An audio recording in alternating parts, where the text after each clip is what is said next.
बार बार बार बार ध्यान रखिए, एक बार नहीं बार बार बार बार नशा करना, intoxication, bar bar illicit sex, bar bar gambling and bar bar intoxication. तो इंटॉक्सिकेशन, इलिसिट सेक्स, गैम्बलिंग और मीट ईटिंग, मांसाहार करना बार बार। तो ये चार चीज़ें जो है मैया प्रभु जी, ये संसार, ये जीव आत्मा को श्री ठाकुर जी से दूर करती है, शामा शाम से दूर करती है और महा अपराध का भागीदारी बनाती है। तो ये सब महा अपराध की चीज़, ये चार चीज़ कली का स्वरूप है, तो इससे बचना है, इससे दूर रहना है हमें। और हो सके तो सुवर्ण में भी कली है। जैसे आपको पता ही होगा, मैं डिटेल्स में जाऊँगा। परीक्षित महाराज ने जब सुवर्ण का मुकुट पहना तभी उनको क्रोध आया और वो जब ऋषि के आश्रम में पानी बहुत प्यासे थे और वो गए थे, तो वो ऋषि तप में ध्यान में समाधि में बैठे हुए थे श्री ठाकुर जी के चरण कमलों की। तो वो उनको इतना क्रोध आया कि उन्होंने बाजू में मरा हुआ सर्प देखा और उनके गले में डाल दिया।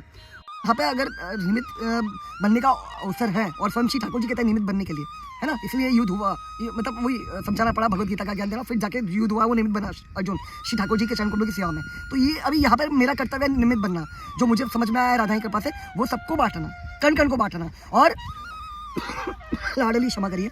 और श्री 18वें अध्याय के 68वें श्लोक में अब देख सकते हैं भगवत गीता के 18.68 में श्री ठाकुर जी कहते हैं, अभी जिसको, और स्पेशली ये व्रज है, यकीन मानिए महाराज जी, व्रज है, इसीलिए हम बिल्कुल आ सकते हैं बेपरवाह होकर, निश्चिंत होकर पूर्णता। लेकिन अगर ये संसार होता ना मैया प्रभु जी, तो यकीन मानिए मैं नहीं आता था, क्योंकि फिर सिद्धांत अलग हो जाता है। हाँ, यहाँ पर फिर सिद्धांत अलग हो जाता है, क्योंकि देखिए 18.67 में और 18.68 में दोनों में क्या कह रहे हैं श्री ठाकुर जी। 67 में कहते हैं कि जो अश्रद्धालु है, मुझसे द्वेष करते हैं, ईर्ष्या करते हैं, जो शामा शाम से द्वेष करते हैं, आपने भी देखा होगा, संसार में आप रहे होंगे कि मतलब काफ़ी कुछ है, मुझे बोलना भी मैं बोल नहीं सकता आपको, मतलब इतनी भयावह परिस्थिति है संसार की, लोगों की शामा शाम के चरणों के प्रति, सियाराम के चरणों के प्रति, शास्त्रों के प्रति, हमारे धर्म के प्रति। तो यकीन मानिए कहने का तात्पर्य है, वही शब्दों में बंद नहीं करना है। तो कहने का तात्पर्य, अगर ये संसार होता तो मैं कतई नहीं आता, क्योंकि यहाँ पे साफ साफ श्री ठाकुर जी कहते हैं, जो अश्रद्धालु है, जो द्वेषी है, ईर्ष्या करता है, उनको मेरे बारे में बिल्कुल मत बताना।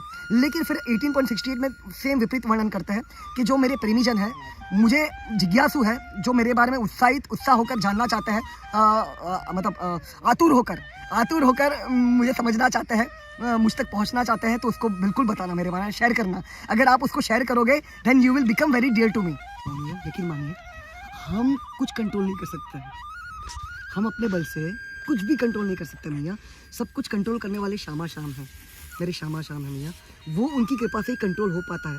जैसे कल आपके चरणों में यथार्थ निवेदन करा था मैंने अपने मन की शुद्धि के लिए ईमानदारी से, कि ये मार्ग ऐसा है मैया प्रभु जी, ये मार्ग में हमें कुछ छोड़ना नहीं है, ये मार्ग में कुछ भी छोड़ना नहीं है, जो हाँ, लेकिन ध्यान रखिए, वापस एक स्पष्ट करना चाहूँगा, इसका हमें गलत भाव नहीं रखना है।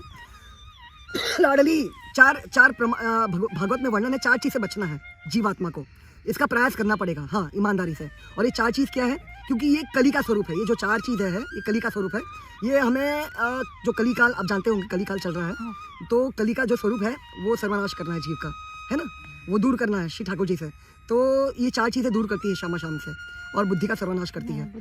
तो ये है बार बार ध्यान रखिए, एक बार नहीं बार बार नशा करना, intoxication, bar bar illicit sex, bar bar gambling and bar bar intoxication. तो इंटॉक्सिकेशन, इलिसिट सेक्स, गैम्बलिंग और मीट ईटिंग, मांसाहार करना बार बार। तो ये चार चीज़ें जो है मैया प्रभु जी, ये संसार, ये जीव आत्मा को श्री ठाकुर जी से दूर करती है, शामा शाम से दूर करती है और महा अपराध का भागीदारी बनाती है। तो ये सब महा अपराध की चीज़, ये चार चीज़ें कली का स्वरूप है, तो इससे बचना है, इससे दूर रहना है हमें। और हो सके तो सुवर्ण में भी कली है। जैसे आपको पता ही होगा, मैं डिटेल्स में जाऊँगा।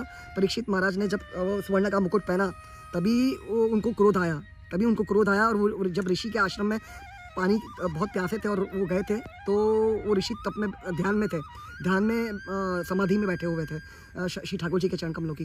तो वो उनको इतना क्रोध आया कि उन्होंने बाजू में मरा हुआ सर्प देखा और उनके गले में डाल दिया।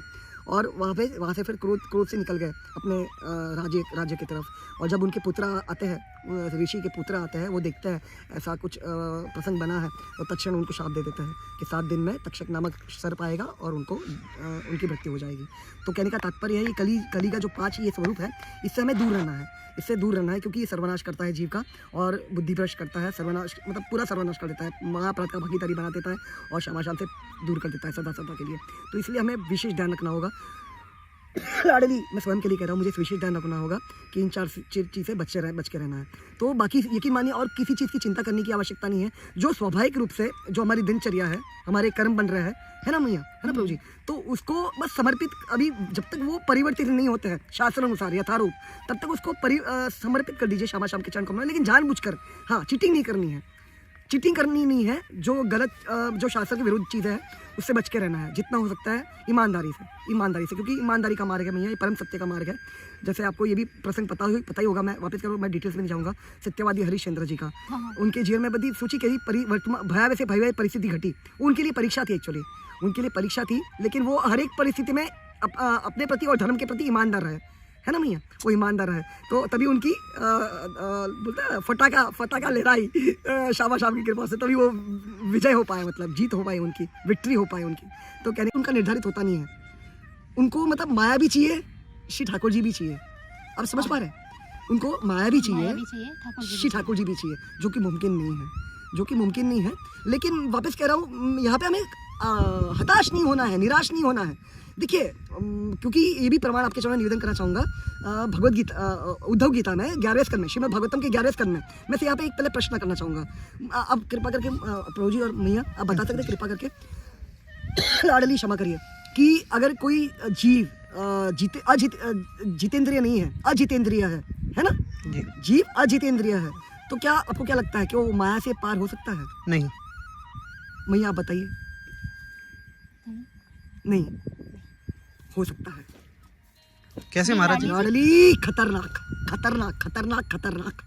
देखिए ये, हाँ, मैं अभी देखा बोले गलत तो समझेगा, देखा आपने बोला अभी शौक हो गई कि नहीं, शौक हो गया ना कि ये भी हो सकता है, कैसे? लेकिन देखिए, मैं वही निवेदन करने का प्रयास कर रहा हूँ महाराज जी मैया, कि तत्व सिद्धांत, भगवद गीता और भागवत और चैतन्य चरितामृत, इसको प्राण बनाइए।